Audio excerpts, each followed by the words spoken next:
Her daughter-in-law called her grief in a sweater, then posed beside her for the family photo. Elaine Mercer, widow of Henry and mother of Scott, didn't flinch. By the time they finished dessert, she'd already rewritten the deed, revoked access, and changed the locks. They assumed silence meant consent. She gave them the lake house. They mistook it for inheritance. Now they'd learn. She was never part of the frame. She was the one holding the camera. Before we begin, may I ask, where in this big, beautiful world are you listening from? It's always a quiet honor to know who's sharing this space. Drop it in the comments and don't forget to subscribe. The wind off the lake carried the kind of cold that didn't just sting, it crept, slid up sleeves, nestled behind collarbones. Elaine Mercer stood in the center of the wooden dock, surrounded by the Mercer family's curated color palette: plum sweaters, camel coats, smiles fixed tight like holiday ribbon. She wore gray, wool, plain, warm enough but not warm through. The sweater had been Henry's, loose in the shoulders, sleeves a little too long, scent of cedar and old coffee still tucked in the seams. Pamela's voice cut through the air like a cracked wine glass. "She's just grief in a sweater," she murmured to Emily, close enough for whisper, sharp enough for damage. "Let's crop tight." Elaine didn't flinch, but she heard it. Every syllable landed. The cold sank deeper. She kept her arms relaxed at her sides, fingers clasped in front of her like something she was trying not to drop. A breeze lifted the hem of her sleeve, revealing the frayed cuff. Scott stood to her left, hands in pockets, gaze slightly off camera, like he was trying to disappear into the background of his own family photo. He didn't look at her, not once. Emily, ever the performer, fake laughed in a way that hit every beat but none of the heart. "Oh, Pam, you're terrible," she said, eyes wide, smile wider. Behind the lens, Nina adjusted her stance. Click. Elaine exhaled. Not from relief, from restraint. "Let's do one more," Nina said softly. "Then we'll wrap." Pamela leaned forward, perfect teeth bared. "Can we make this one more symmetrical? Maybe pull the center in a little tighter?" Elaine stepped half an inch back. Just enough to let the next gust slice under her sweater's edge. Her chin lifted. She smiled. The shutter snapped again. "Perfect," Nina said, though her voice was more observation than praise. The family began to scatter like dry leaves, already moving on to cider and platitudes inside the lake house. Only Elaine lingered. She walked slowly toward Nina, boots crunching on the dock. "Thank you," she said, voice low but intentional. Nina nodded, lowering her camera. "You centered beautifully." Elaine offered the faintest of smiles. "Sometimes all you can do is stand still and let them pose around you." Nina didn't reply, just looked at her for one long moment, the kind that told you when someone was framing more than a photo. Elaine turned toward the house. The windows glowed gold. Laughter floated out like a lie dressed in tinsel. She tugged the sweater tighter across her chest. The wind had teeth now. But it wasn't the worst thing she'd felt that year. And tomorrow? Tomorrow she'd begin again. The next morning the lake house laughter had faded, but the sting had settled like frost on a windshield.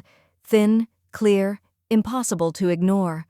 Elaine sat at the corner of her dining room table, sunlight slicing through the blinds and warming only half the surface. Her reading glasses perched low on her nose, a yellow legal pad to her right, and a manila folder splayed open in front of her. Mercer Family Foundation. Grief Division. Henry's last project. She traced the corner of the folder with her thumb. Inside was a handwritten letter, creased from years of revisiting. His handwriting still so steady it felt like a voice clearing its throat. "Let them remember you by what you continue, not what you leave behind." Her lips pressed together. She closed the folder. The front door opened without a knock. "Brought scones. And judgment," Nora called, stepping in with a pastry bag and that coat she'd worn since Clinton's first term. She took one look at Elaine and narrowed her eyes. "What happened?" Elaine poured coffee. "You ever been called grief in a sweater?" Nora paused, mid-unwrapping. Only by a man I divorced in '89. Elaine handed her a mug. Pamela said it to Emily, right before the Mercer family photo. Thought I didn't hear. Ah. Nora took a sip. I hate them more when they try to whisper. Elaine didn't laugh. She opened the folder again. Henry wanted the foundation to have a permanent grief outreach space. He never finished the paperwork. Nora leaned over. Do it for him. Elaine didn't look up. I'm tired of being part of someone else's wall art. There was a silence, but it wasn't heavy. It was agreement. Nora reached for her phone. Let's write the damn letter. They sat side by side at the table, Elaine typing slowly, carefully, each word like a seam stitched back into a fabric she didn't realize had been unraveling. To the Mercer Grief Foundation Board, I am Elaine Mercer, wife of the late Henry Mercer. I would like to sponsor a permanent space in his name, one that offers more than pamphlets and polite nods. I believe grief needs structure, and I have one in mind. By the time she hit send, the light had shifted. The other half of the table was now warm. Later that afternoon, as she folded laundry and avoided her phone, it buzzed with a text. Nina. There's something you should see from the shoot. It wasn't posed, just happened. Elaine stared at the message. Her thumb hovered, then tapped. Okay, send it. 3 dots. Then a photo arrived. Elaine opened it. There she stood, framed in natural light, eyes forward, wind curling her hair, not looking frail, not lost, just held. By herself. Her breath caught in her throat, not pain, not pride, something more specific. Recognition. Elaine opened the door before the second knock. Nina stood there holding a manila envelope like it was both fragile and heavy. I brought a print, she said. It deserves more than a phone screen. Elaine stepped aside. No pleasantries, just the kind of silence that had room in it. They sat at the small table near the window, the same one where Elaine had signed birthday cards and sympathy notes for people who barely remembered to reply. Nina slid the photo across the table. I wasn't trying to do that, she said quietly. It just happened. The light hit you right as they were all walking away. Elaine stared at the image. She was standing alone on the dock, Henry's sweater catching wind, chin tilted. She didn't look broken. She looked placed, like the center of something invisible but deliberate. I've never seen myself like this, she whispered. You've probably never been photographed without someone else's arrangement, Nina said, reaching for her tea. This was just you. Elaine pressed the edge of the photo between her fingers, the satin finish soft like skin. Would you mind if I— It's yours, Nina said. It always was.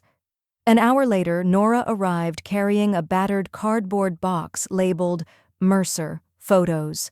She set it on the floor with a thud. If we're reframing everything. Elaine opened the lid. Inside, decades of family portraits, lake house summers, Christmas hearth shots, posed Thanksgiving smiles. She pulled them out one by one. Every photo told the same story. Henry in the middle, Scott nearby, Pamela anchoring the edge like she was holding it all together. And Elaine, always slightly off-center, always holding something, a tray, a plate, a coat, framed but never focused. She held one up, Scott's college graduation.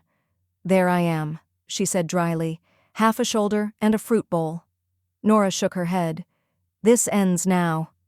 Elaine didn't speak. She just stood, took the photo Nina had given her, and walked it to the entryway. Where a painting once hung, one Pamela had gifted them, all impressionist mist and meaningless pine, Elaine took it down, leaned it against the wall, hung the photo instead. Nina's frame was simple black wood, but it grounded the room. The image centered everything. Elaine stepped back, folded her arms. Nora came up beside her. What now? I'm calling Jasper. Jasper Bennett answered on the second ring. Elaine Mercer, he said warmly. It's been too long. I'm ready, she said, for the thing Henry wanted to finish. He went quiet, not confused, processing. We've had trouble accessing funds, he said.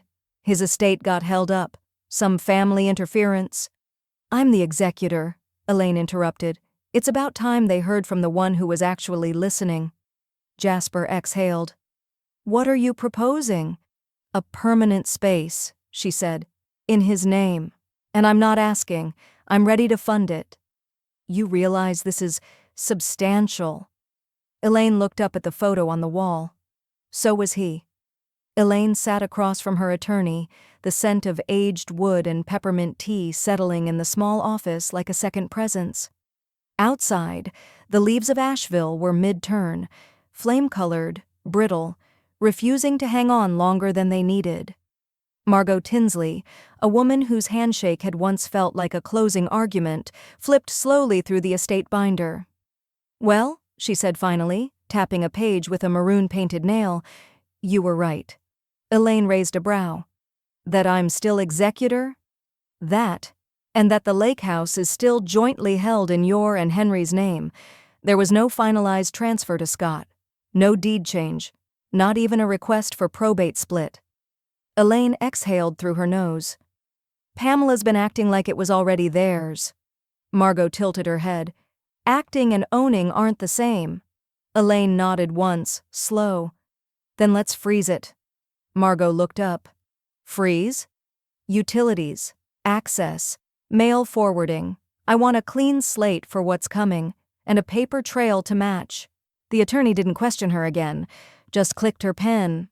That afternoon, Elaine drove straight to the lake house, alone, no announcement, no second guessing. The air was cool and still, the kind that made you forget noise had ever existed. She stood on the wraparound porch and looked out over the water. For a moment it almost fooled her.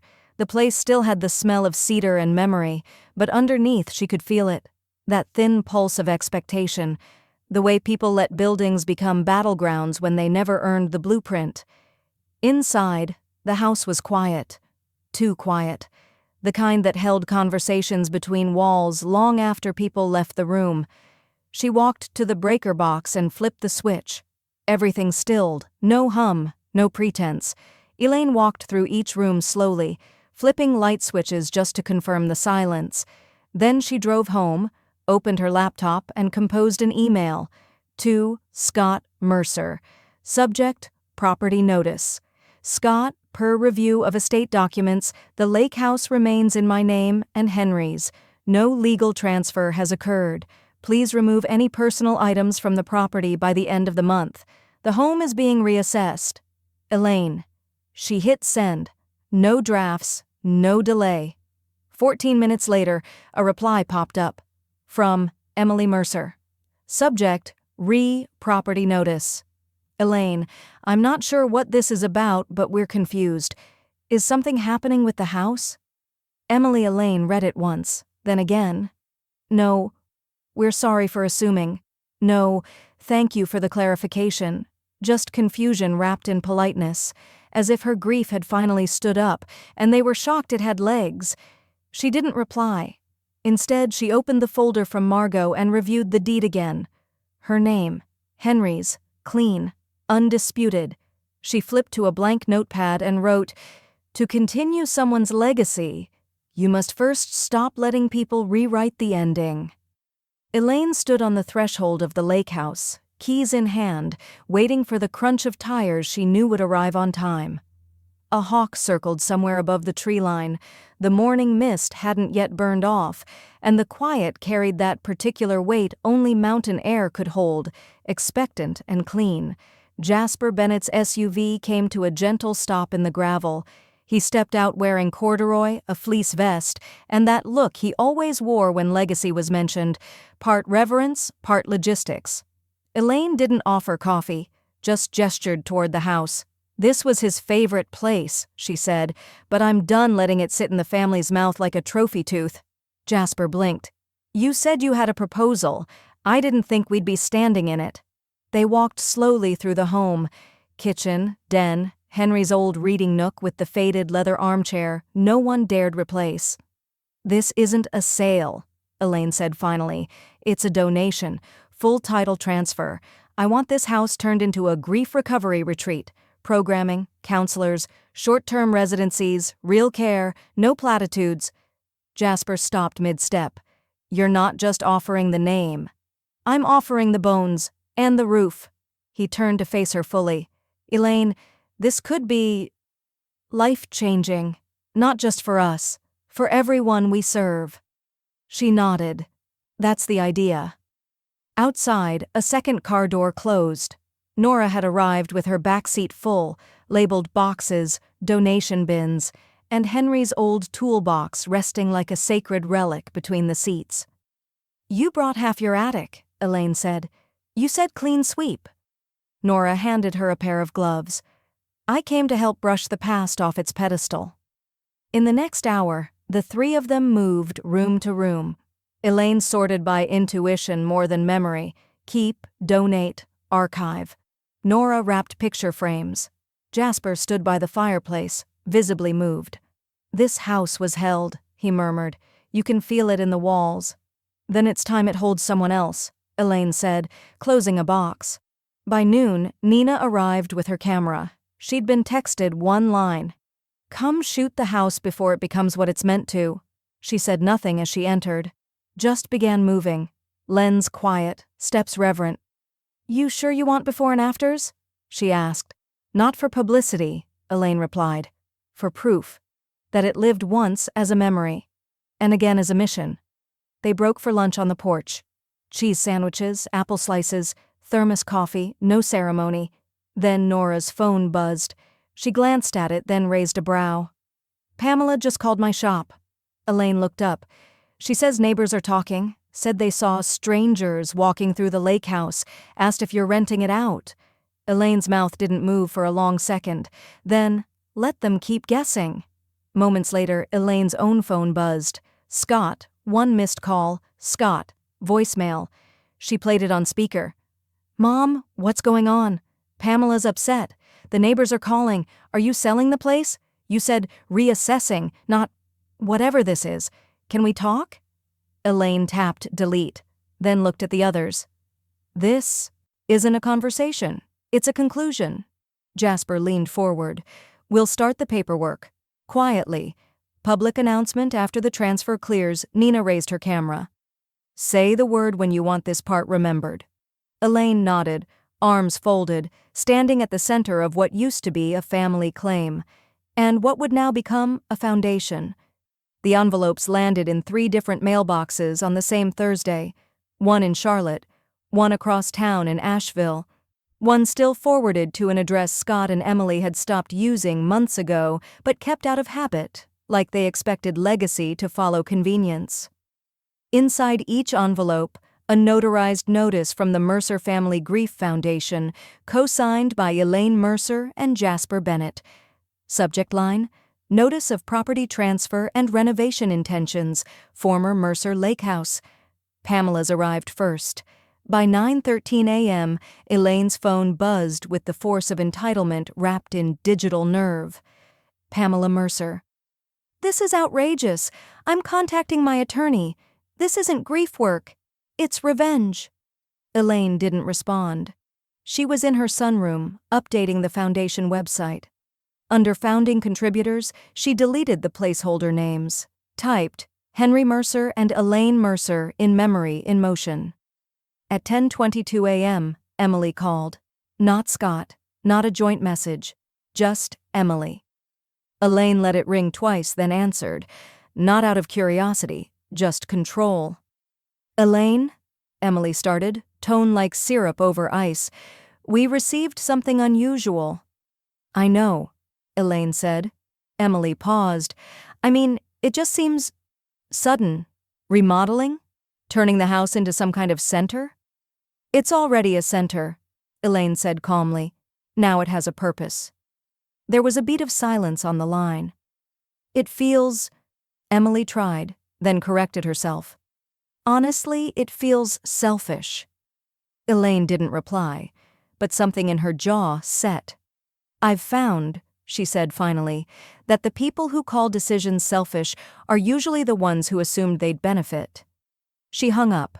No rage, no explanation, just the clean click of a boundary being respected by no one and enforced anyway. By noon, she was back at the lake house, where the porch was bare, the locks had been changed, and new measurements were being sketched in pencil on the molding by the front door. Jasper waved from inside. "Contractors on board. We're aiming for 3-month rollout." Elaine nodded. "Make it livable, not fancy." Behind her, tires crunched gravel. A delivery car pulled up. Nina stepped out, holding a thick bubble-wrapped package and a quiet smile. "Printed something for you," she said. "Hope that's okay." Inside was a soft-cover photo book, matte finish, no caption on the front.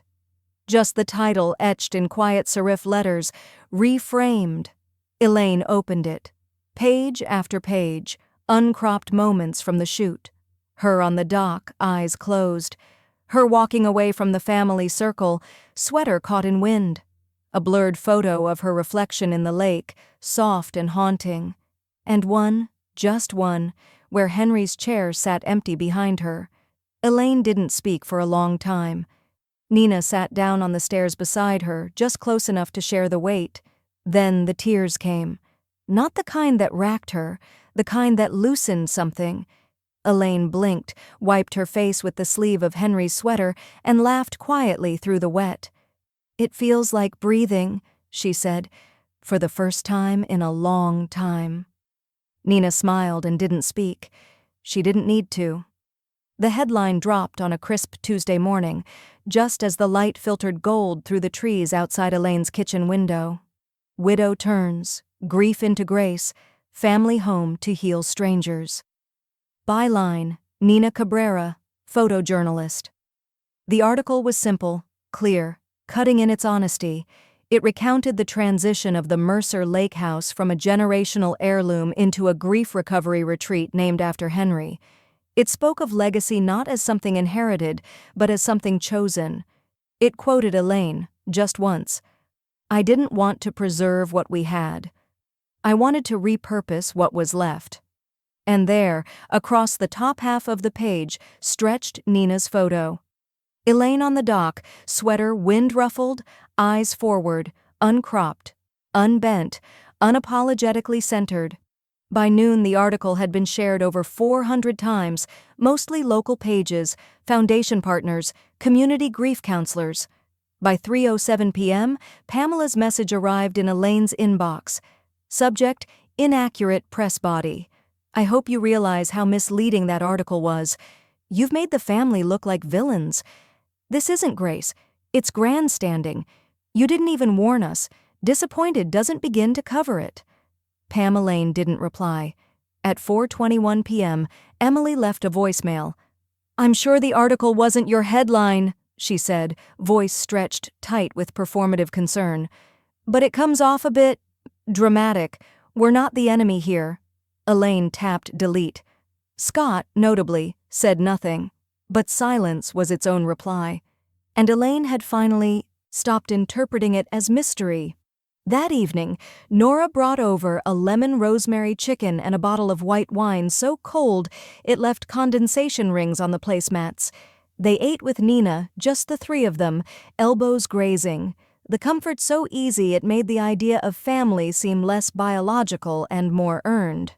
"Tomorrow," Nora said between bites, "they're going to ask for a comment. Don't give them one." Elaine smiled. "I already spoke. And it's in print." After dinner, she stepped into her office and opened a new bank account under the name The Mercer Grant for Grief Leadership Initial Deposit. $15,000. Personal funds. No strings. She attached a note for the foundation's finance team. To support women transforming grief into guidance. Preference to applicants who've lost a partner, a child, or a version of themselves. As she hit send, her phone buzzed. "Nina. Article's up. The response is incredible. Someone already emailed asking how to apply for the retreat." Elaine read the message, then leaned back in her chair. In the corner of the office, the framed copy of Reframed sat on a small easel, angled just enough to catch the light from the desk lamp. The deletion didn't come all at once. First, it was the Mercer family group chat. Elaine opened her phone to find it gone. Not archived, not muted. Gone. Then the Facebook albums. The last Thanksgiving at the lake house had once featured a dozen curated photos, table settings, Emily's centerpiece, a close-up of Pamela's cranberry sauce. Now only 9 remained. Elaine's chair at the end of the table had been cropped out. So had the photo of her and Henry from 1997, replaced with a filtered collage of Mercer moments. She didn't call anyone. She didn't need to. By the end of the week, the shared Google Calendar for birthdays and anniversaries had updated. She wasn't listed under Mom's Dinner or Elaine's Spring Cleanout, the event Scott had always pretended to help with. She wasn't angry. She was awake. Across town, the foundation retreat was taking shape. Paint on the walls, rugs down in the hallway, sunlight warming the new library space where Henry's study had once lived. Elaine stood in the doorway of the memorial room, blueprints in one hand, Henry's old tape measure in the other. Nora walked in, arms full of framed letters and aged clock faces. "You ready to build the part no one can crop out?" Elaine gave a soft smile. "Ready." They arranged the space like a room memory would feel at home in. On one shelf, Henry's journals. On another, the books he reread every winter, dog-eared, annotated, alive. Elaine opened the last box. Inside, a small black recorder. She pressed play. "Hope is a stubborn thing." Henry's voice echoed softly into the room. "It refuses to ask permission." The sound wrapped around the drywall and settled like a blessing. Later that evening, Elaine stood by the fireplace and looked out the window. Her phone buzzed on the mantel. From Scott Mercer. Subject: The house mom. I saw the article. Emily saw it too. You've made your decisions, obviously, and I respect that. But I have to ask, will there ever be a point where we're included again? Elaine read it twice. Then she typed, Scott. That depends on whether you want to be part of something real or just pictured inside it. Elaine. She hit send. No edits. The house creaked softly behind her, the kind of sound old wood makes when it exhales after holding its breath for too long. Just then, Nina walked in, camera slung at her side. She looked up from her phone. "They erased you." Elaine didn't ask how she knew. Nina always knew. "I'm not a post," Elaine said quietly. "I'm the beam under their porch." Nina nodded once. "They don't realize you can't delete the part that built the house." Pamela's heels echoed louder than they needed to across the hardwood floors of the retreat. She hadn't called ahead. She didn't knock. She simply arrived, like she always had, with expectation in her mouth and entitlement on her shoulders. Elaine looked up from the front desk, where she'd been reviewing final approvals for the plaque dedication. Her pen hovered mid-air. "I saw the newsletter," Pamela said, breath quick, cheeks flushed not from heat, but from having to read about her brother's memorial in a community blast rather than a private email. Elaine capped the pen. "You could have requested a tour." "Oh, I didn't come for a brochure?" Pamela snapped. "I came to say this to your face. You're doing this out of spite." Elaine didn't rise. She motioned, calm and steady, toward the hallway lined with soft lighting and quiet intention. "Come," she said. "Let me show you what spite built."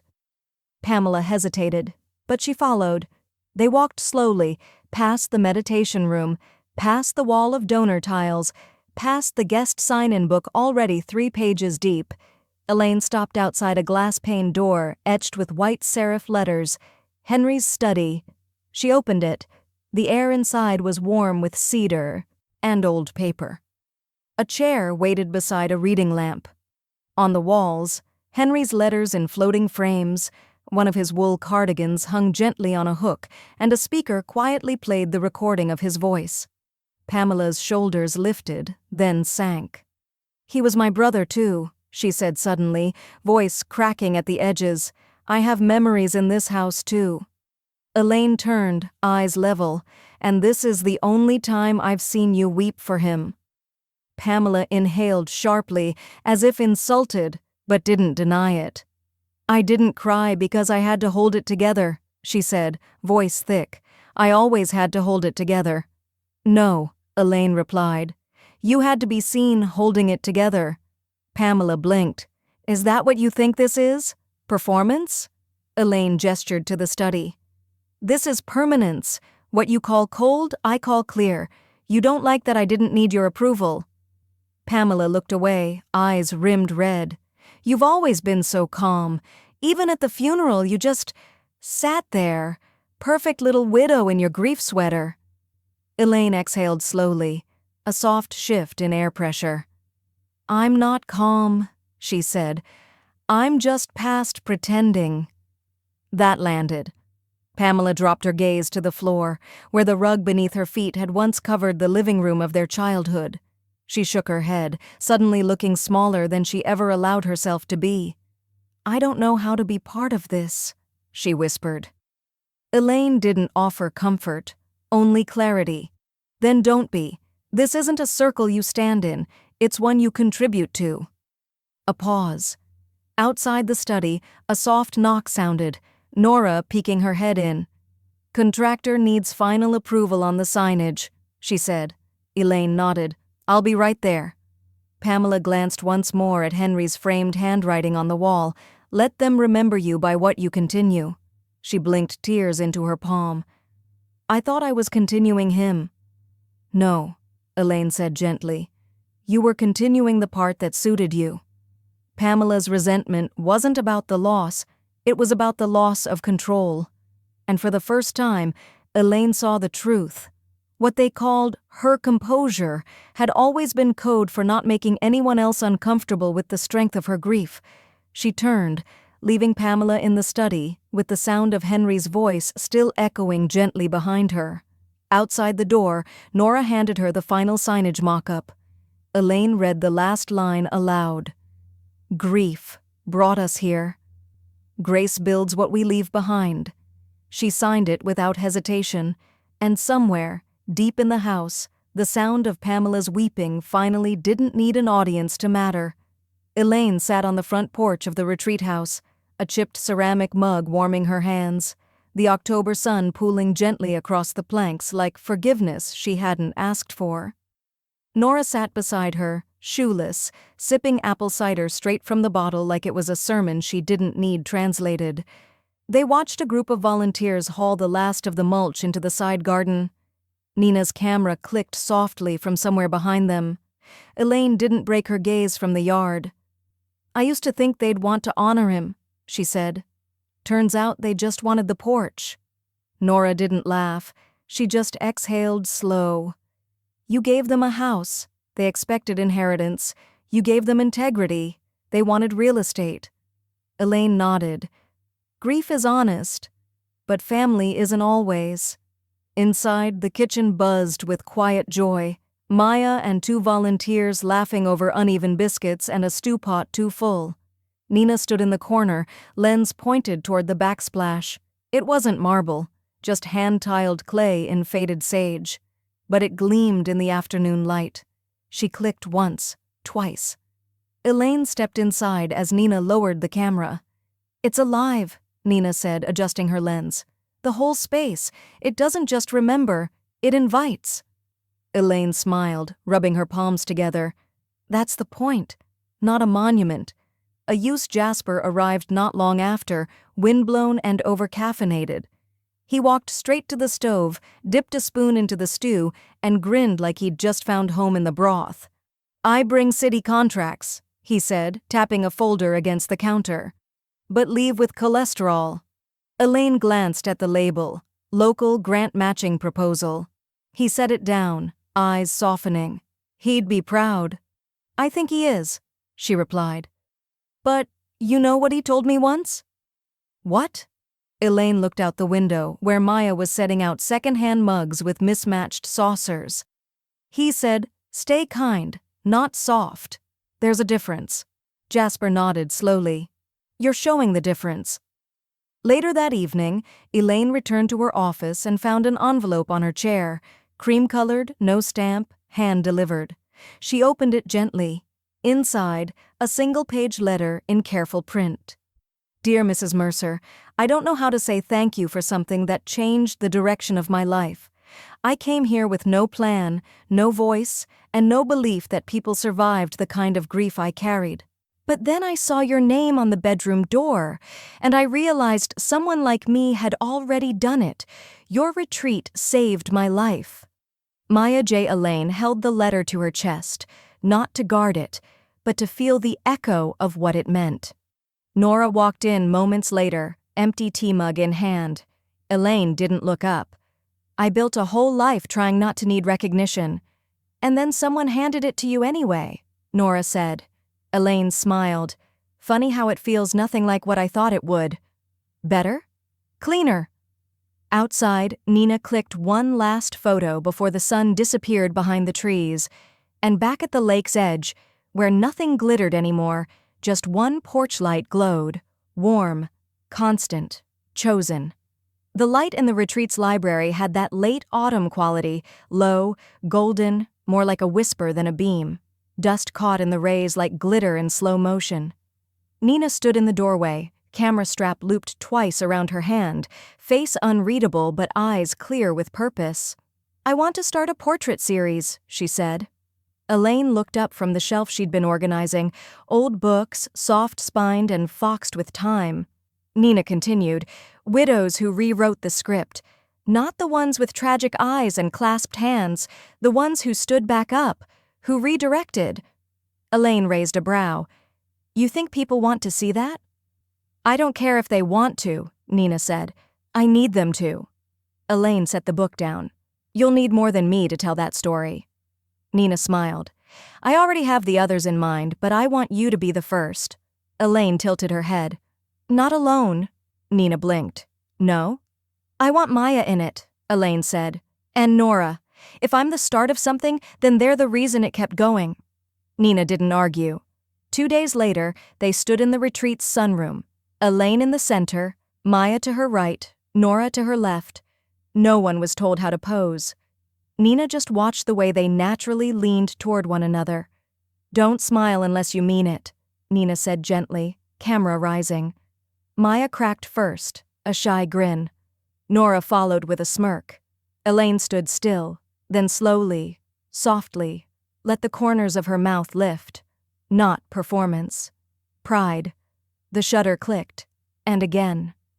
Later that night, as the fire cracked in the main room and someone played slow jazz through an old Bluetooth speaker, Nora appeared with a box wrapped in newspaper and tied with twine.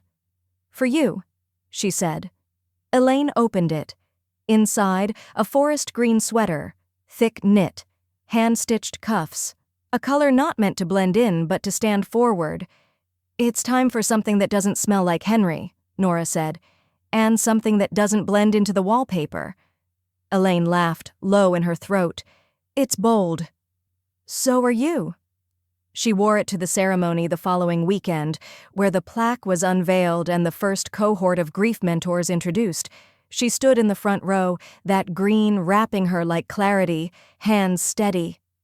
As the event wound down, Nina stepped beside her.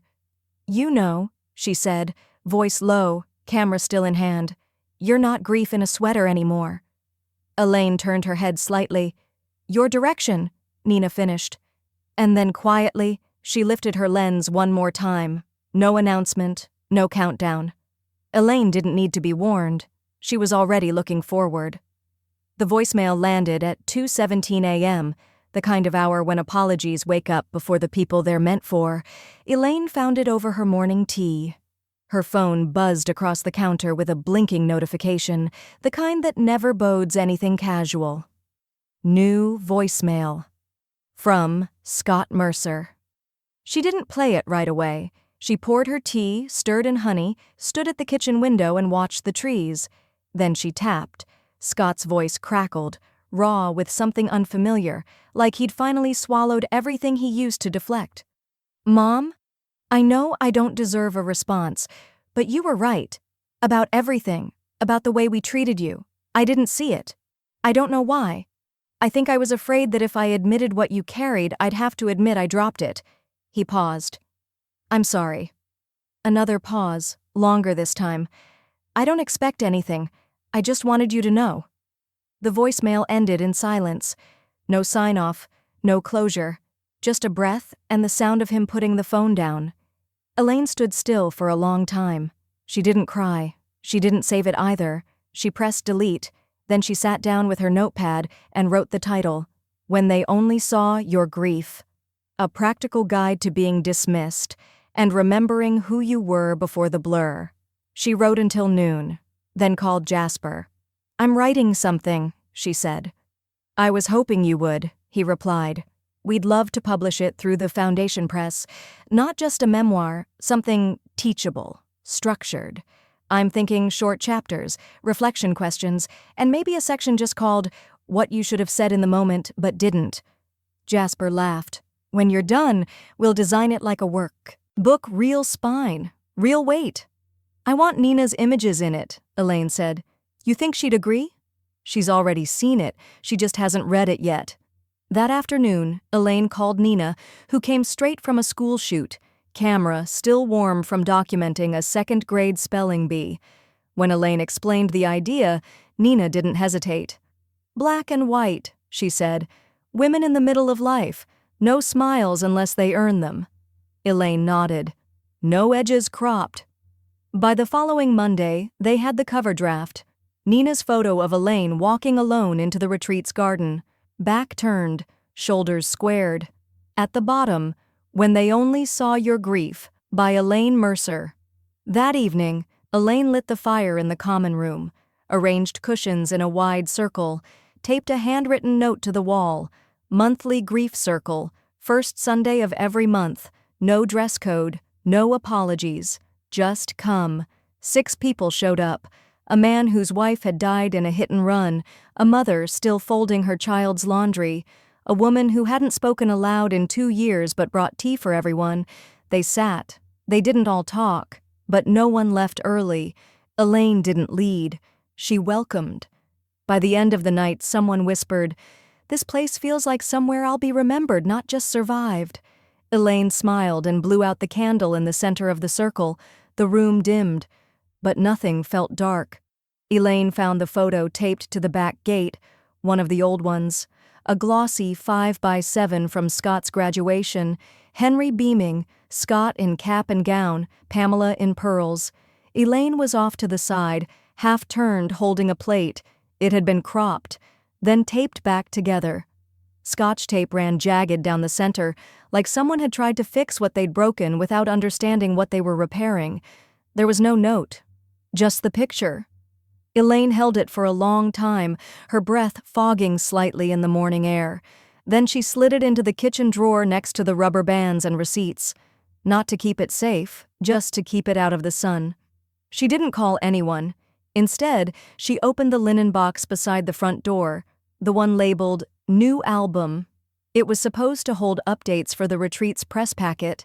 Instead, she began tucking in something else.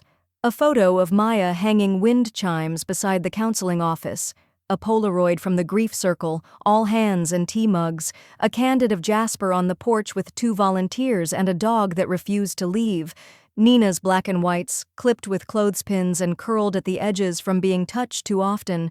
No one posed, no one was cropped. This was the album she'd been missing her whole life. Later that week, Jasper called her outside. The bench had arrived. It sat beneath Henry's tree, just to the left of the garden where Maya had planted rosemary and basil from the retreat's first harvest. The plaque read, "In honor of quiet builders, Elaine Mercer. You cleared space where pain could breathe and bloom." Elaine sat slowly, the kind of slow that isn't hesitation but reverence. The tree above her rustled, not like applause, like acknowledgement.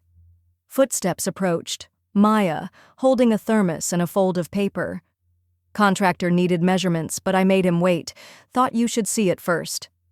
Elaine took the paper and laughed softly, an overambitious sketch of a future outdoor kitchen and a hand-drawn sign, Maya's heirloom tomato grief salsa, cry and dip. "Too much?" Maya asked. "It's perfect." They sat together in silence. Then Maya said, "You know, you created a family here, one that didn't need blood to bond." Elaine's hands trembled, not from fear, from recognition. Her eyes filled, not with ache, but with arrival, with the feeling of being seen fully, without the old frames. She wept. No one moved to stop her. That night, under lamplight and the soft rasp of pen to paper, Elaine wrote a final letter. To Henry. They remembered you wrong.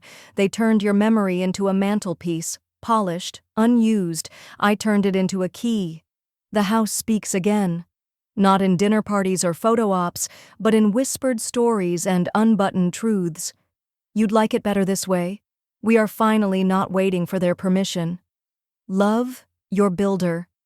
She folded the letter, slipped it into a drawer beside his old cufflinks, left the drawer slightly open, just enough space for air to pass through, just enough for history to breathe. Elaine didn't just survive estrangement, she rewrote the entire shape of what family meant.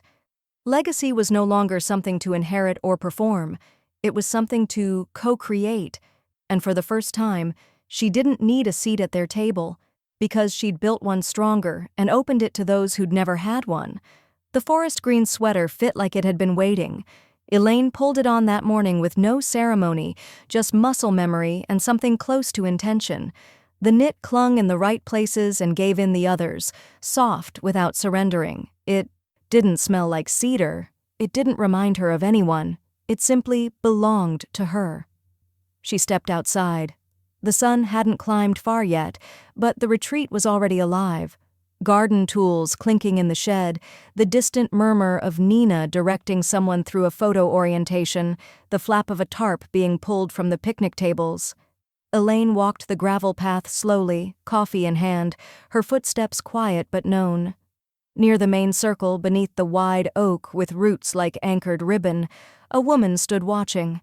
She was maybe mid-40s, shoulders hunched not from cold, but from carrying too much invisible weight. Her name tag clung to her sweater like it hadn't been worn in a while, Melissa. As Elaine passed, the woman turned.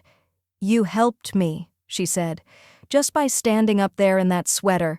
You didn't even say much, but I saw you. I thought, if she can sit through it and still breathe, maybe I can too." Elaine blinked, not startled, just deeply present. "Want to sit for a bit?" she asked. Melissa nodded. They sat beneath the oak tree, knees angled toward one another, steaming mugs between palms. The conversation meandered, no linear path, just pauses, short sentences, the kind of admissions that fall out gently when someone isn't forcing them. "I kept trying to cry in the right way," Melissa said at one point. "The kind that makes people comfort you instead of walking away." Elaine tilted her head. "That's a lot of performance for someone already exhausted." Melissa let out a breath between a laugh and a sigh. "No one tells you how much pretending grief demands." "I stopped pretending," Elaine said. "Turns out, when I did, the right people stayed, and some even arrived." She reached into her tote and pulled out a soft-bound draft. On the cover, "When They Only Saw Your Grief, a Guide in Progress." She handed it over. Melissa hesitated. "Are you sure?" Elaine smiled.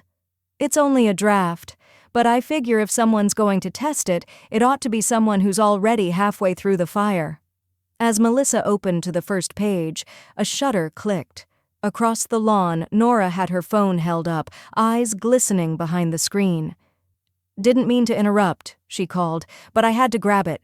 You two look like a before and after, only this time it's the same woman."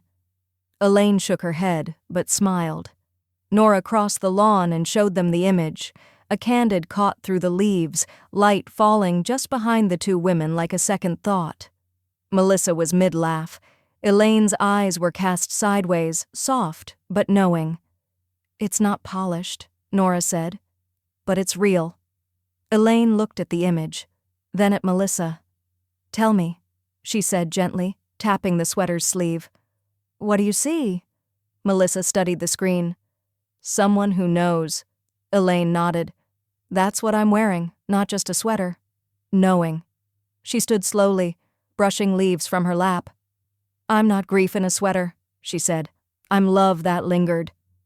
Behind them, Nina's camera rose, clicking once, twice, then lowering again without a word, because some moments frame themselves. The sun filtered through the sycamores in slanted stripes, gentle and gold, like a curtain parting on a closing act that didn't feel like an end. Elaine stood on the grass, just outside the retreat's main circle, watching as folding chairs were arranged not in rows, but in a wide, uneven U. No podium, no program, just people, talking, laughing, adjusting scarves and hats, the murmur of comfort woven without script. Jasper paced in front of the group with a clipboard, fussing about spacing. Nina rolled her eyes.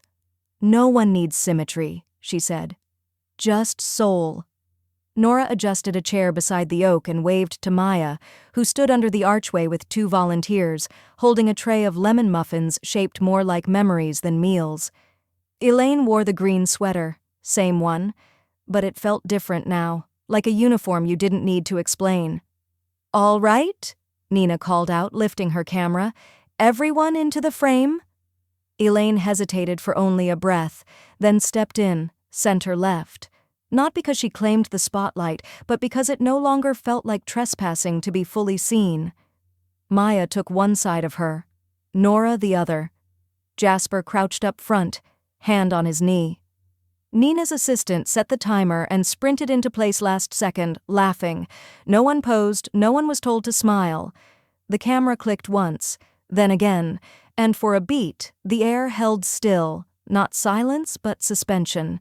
A group of people not looking toward legacy, but standing inside it. Elaine stepped away from the circle slowly, giving the moment space to settle. Back inside the office, she opened the drawer where Nina's very first photo still lived. The blurred one, the doc, her face half-shadowed, the old sweater swallowing her posture. She framed the new one next to it. Dozens of faces, full-body shots, no cropping, all centered. She wrote a small tag for the bottom corner, her handwriting deliberate. "This is what love looks like, refocused." Just as she set it on the shelf, a knock came at the door. Not sharp, not timid. She opened it. A woman stood there, early 60s maybe, with a travel bag slung over one shoulder and hands she clearly didn't know where to put. Her mouth opened, then closed, then settled on a whisper. "Is this where I start again?" Elaine didn't step aside. She stepped forward. "Yes," she said, voice steady as foundation. "And we'll make sure you're never on the edge of the frame again.